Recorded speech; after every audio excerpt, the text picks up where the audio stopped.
मी first time आलेलो आहे आणि एकटाच आहे, त्याच्यामुळे रस्ता काही माहीत नाही. सो इकडं आपण जाऊ आता.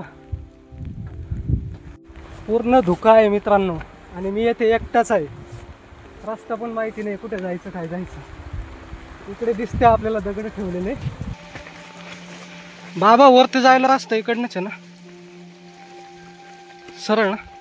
मित्रांनो वरती आलो, तेथे आपल्याला एक गुफा लागलेली आहे. ओ भाई गुफा आहे. मी आज जायची तर काही रिस्क घेऊ शकत नाही, कारण मी एकटाच आहे. आज कोणता प्राणी पण असू शकतो.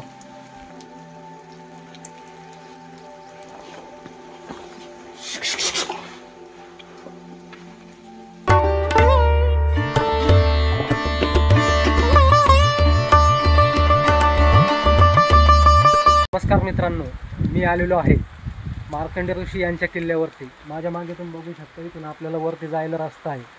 महर्षी मार्कंडे वरती एक मंदिर आहे, काही गुफा आहे आणि कमंडल आहे. हे आपण आजच्या व्हिडिओमध्ये बघणार आहे. कसं यायचं, कुठून यायचं, सर्व ह्या व्हिडिओमध्ये सर्व डिटेल सांगण्यात येणार आहे. सो व्हिडिओ पूर्ण बघा. नाशिकपासून 56 किलोमीटर अंतरावरती कसबेवणी गाव आहे. इथे जगदंबा माता मंदिर आहे. येथूनच रस्ता जातो मुळाणे आणि बाबापूर या गावामध्ये. बाबापूर गावापासून अवघ्या 2 किलोमीटर अंतरावरती आपण सरळ मार्कंडेश्वर ऋषी यांच्या पायथ्याशी जातो. येथे आपल्याला दिसते महादेवांचे मंदिर आणि नंदी. इथूनच आपला ट्रेक चालू होतो. मित्रांनो, ऋषी मार्कंडे यांचा किल्ला हा वन विभागा अंतर्गत येतो. त्याच्यामुळे येथे आपल्याला चढण्यासाठी सिमेंटच्या पायऱ्या सुद्धा आहे. पण जर काही पॅचेस बघितले तर काही पॅचेस थोडे थोडे अवघड आहे याच्यामध्ये आपल्याला. किल्ल्याची उंची समुद्र सपाटीपासून 4130 फूट आहे आणि किल्ल्याच्या वरचा भाग 5 एकर क्षेत्रात पसरलेला आहे. किल्ल्याच्या माथ्यावरून पश्चिमेला सप्तशृंगी गड, अचला, अहिवंत किल्ले आणि पूर्वेला रवळ्या जावळ्या दिसतात. आणि इथून तुम्हाला हळूहळू जावं लागेल, कारण जो हा रस्ता आहे पाण्यामुळे ते शेवाळ झालेला आहे. सो या रॅलिंगला पकडूनच जावं लागेल तुम्हाला हळूहळू.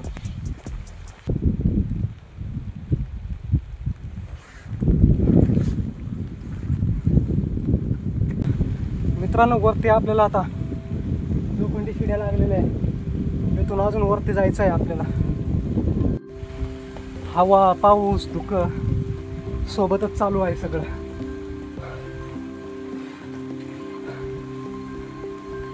मागं बघू शकता दृश्य तुम्ही. ही निसर्गाची जादू आहे.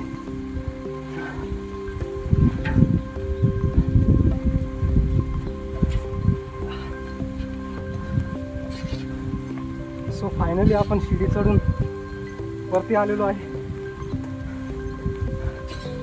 ते बघू शकता तुम्ही.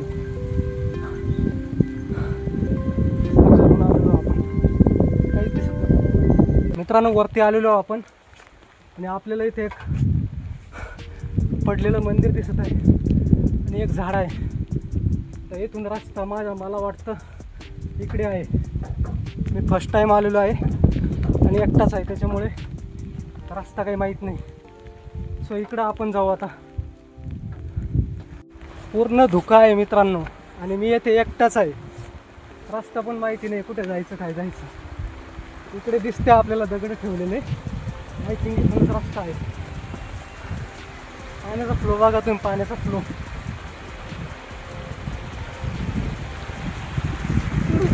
शेवाळेवरती शेवाळलेला रस्ता. मित्रांनो, हा पायऱ्याचा रस्ता आपल्याला भेटलेला आहे. मध्ये रस्ताच नव्हता, असं वाटत होतं का चुकीच्या रस्त्याने गेलो. सो फायनली आपल्याला भेटलेला आहे रस्ता. सो चला मग इकडे जाऊ. मित्रांनो, काही समजत नाही आहे मी चाललो कुठं नेमकं. रस्ता तर हा आहे आपल्याला इथे दिसतो. सो हाच आहे का, पण कन्फर्म मला माहिती नाही. इथे बघू शकता पाणी बिनी वाहत आहे. पाऊस पण चालू आहे, माझ्यासोबत कोणीच नाही.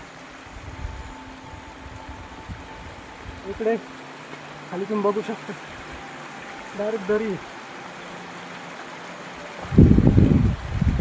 इकडे एक पण माणूस नाही दिसत. सो जायचं कसं आता. इथे जर आले तुम्ही पाणी चालू असते हळूहळू कारण खूप शेवाळ आहे पाण्यामध्ये. मला इकडे रस्ता तर दिसतो आपल्याला पायवाट, त्याच रस्त्याने जाऊ आपण.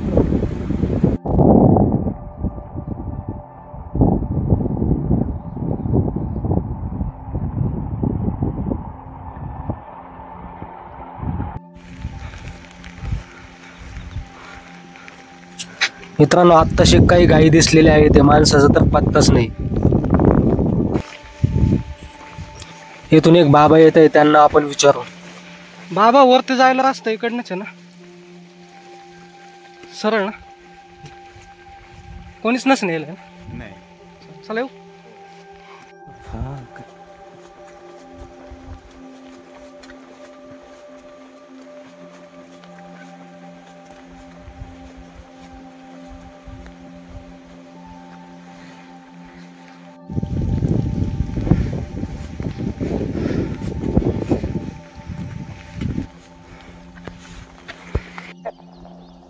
मित्रांनो वरती आलो, तेथे आपल्याला एक गुफा लागलेली आहे. ओ भाई गुफा आहे. मी आज जायची तर काही रिस्क घेऊ शकत नाही, कारण मी एकटाच आहे. आज कोणता प्राणी पण असू शकतो, जानवर पण असू शकतं. तिथे 2 गुफा लागलेल्या आहे आपल्याला, एक इकडे आणि एक इथे. गुफा ही आहे, ठीक आहे.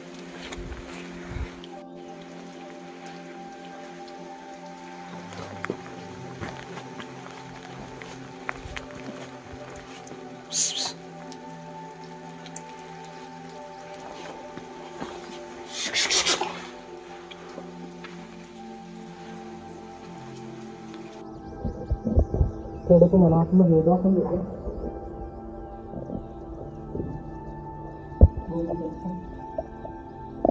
जायला रस्ता पण आहे, पण भाई मी नाही जाऊ शकत कारण मी एकटाच आहे. तुम्हाला दाखवून दिली फक्त गुफा, मी काही जाऊ शकत नाही.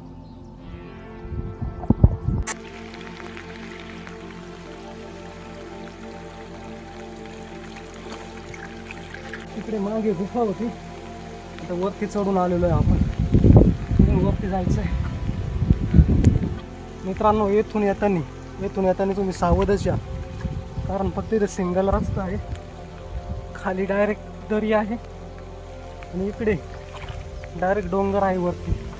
त्याच्यामुळे येथे येताना हळूहळू यायचं, कारण पूर्ण रस्ता जो आहे शेवाळलेला आहे. एकदम हळूहळू. मित्रांनो मी रस्ता थोडा चुकलो होतो, तिकडनं इकडनं आलो मी खालून.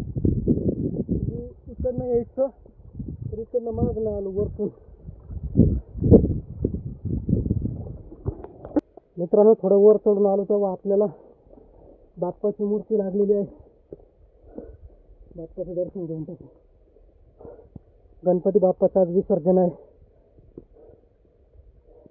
ते वरती लागलेलं आहे. अजून वरती आपल्याला इकडे मला वाटतं तिकडे जायचं आहे, त्या झाडाकडे. तर चला तिकडे जाऊ आता. वरती आल्यावरती मित्रांनो येथे एक आश्रम दिसेल. येथे काही संत राहत असतील आणि बाजूलाच मित्रांनो येथे पाण्याच्या टाक्या सुद्धा आहे. 2 पाण्याच्या टाक्या आहे. काही महाराज येथे राहतात, त्यांचं हे आश्रम आहे.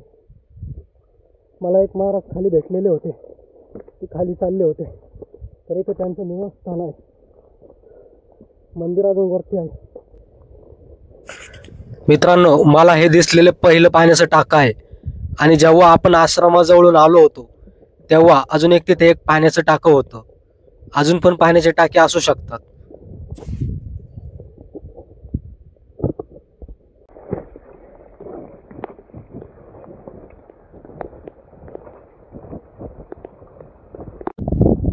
फायनली मित्रांनो आपण आपल्या डेस्टिनेशनवरती पोहोचलेले आहोत. तिथे मार्कंडेय ऋषींचं मंदिर आहे, तिथे वरती आपण आता आलेलो आहे. चला तुम्हाला पुढचं दृश्य मी दाखवतो.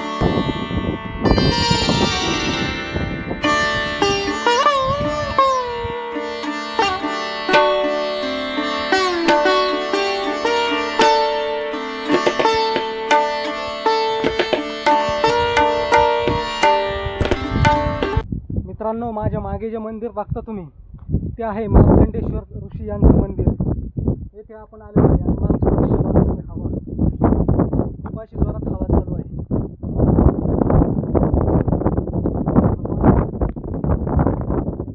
इथून मित्रांनो रावळ्या जावळ्या किल्ला आणि सप्तशृंगी गड हा स्पष्ट दिसतो.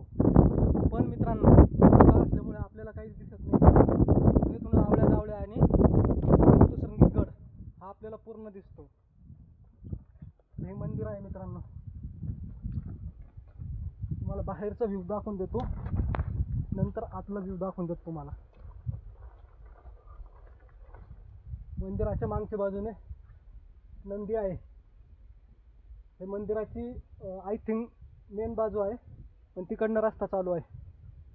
इकडे मागे काहीच नाही, झेंडा घंटी आणि मागं असं दृश्य. वाव, नुसतं हवा चालू आहे. मित्रांनो, मी आलेलो आहे आता मार्कंडेश्वर यांच्या मंदिरात वरती. इथे जेव्हा तुम्ही येसाल ना तर इथे दानपेटीमध्ये काही ना काही थोडं टाका, जेणेकरून मंदिर आणि इथले जे महाराज राहतात त्यांना थोडीफार मदत होईल. जे होईल आपल्याकडनं तेवढं टाका, असं काही नाही. महर्षी मार्कंडे हे अत्यंत विद्वान आणि शिवभक्त ऋषी होते.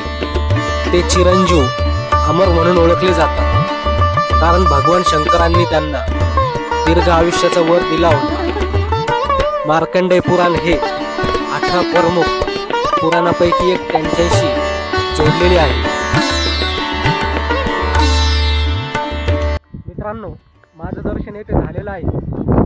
येथे गर्दी नसल्यामुळे माझं दर्शन एकदम शांततेत झालेलं आहे. येथे मी एकटाच आहे. येथे पावसामुळे कोणीच आलेलं नाही. तर मित्रांनो, हा व्हिडिओ आवडला असेल तर लाईक आणि शेअर करायला विसरू नका आणि कॉमेंटमध्ये सांगा हा व्हिडिओ कसा होता तो.